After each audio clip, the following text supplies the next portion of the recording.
तकरीबन 50,000 ट्रक थम गए और अब बाजारों में सामान पहुंचना भी मुश्किल होने लगा है। राजस्थान में ट्रांसपोर्टरों की हड़ताल ने सप्लाई सिस्टम पर बड़ा असर डालना शुरू कर दिया है। राजस्थान में ट्रांसपोर्टरों की अनिश्चितकालीन हड़ताल अब दूसरे दिन भी जारी है। दावा किया जा रहा है कि राज्य भर में करीब 50,000 ट्रकों का संचालन पूरी तरह ठप हो गया है।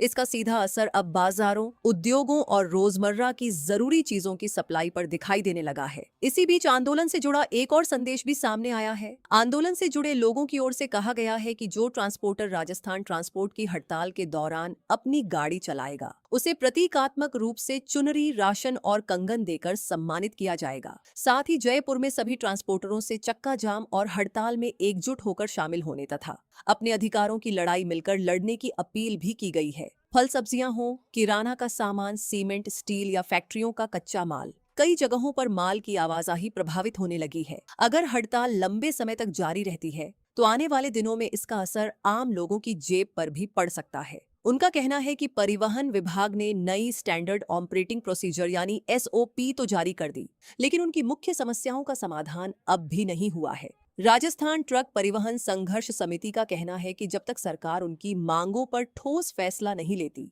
तब तक एक भी ट्रक सड़क पर नहीं उतरेगा। ट्रांसपोर्टरों का आरोप है कि डिटेक्शन सिस्टम में कई तकनीकी खामियां हैं। कई वाहन मालिकों के मोबाइल नंबर विभाग के रिकॉर्ड में सही दर्ज नहीं है, जिसकी वजह से चालान की जानकारी समय पर नहीं मिलती। इतना ही नहीं, कई लोगों का कहना है कि कुछ वाहनों पर चालान की रकम उनकी गाड़ी की कीमत से भी ज्यादा हो चुकी है।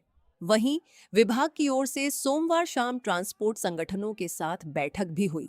सरकार ने दावा किया कि जल्द ही और कंपनियों के जरिए VLTD डिवाइस उपलब्ध कराए जाएंगे, लेकिन ट्रांसपोर्टरों का कहना है कि यह साफ नहीं बताया गया कि यह व्यवस्था कब शुरू होगी।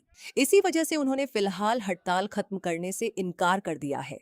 अब ट्रांसपोर्टरों ने सरकार को साफ चेतावनी दी है कि अगर जल्द समाधान नहीं निकला तो वे जेल भरो आंदोलन भी शुरू करेंगे। अब सबसे बड़ा सवाल यही है, अगर यह हड़ताल लंबी चली तो क्या राजस्थान में जरूरी सामान की कीमतें भी बढ़ सकती हैं? इस पूरे मामले पर आपकी क्या राय है? कमेंट करके जरूर बताइए।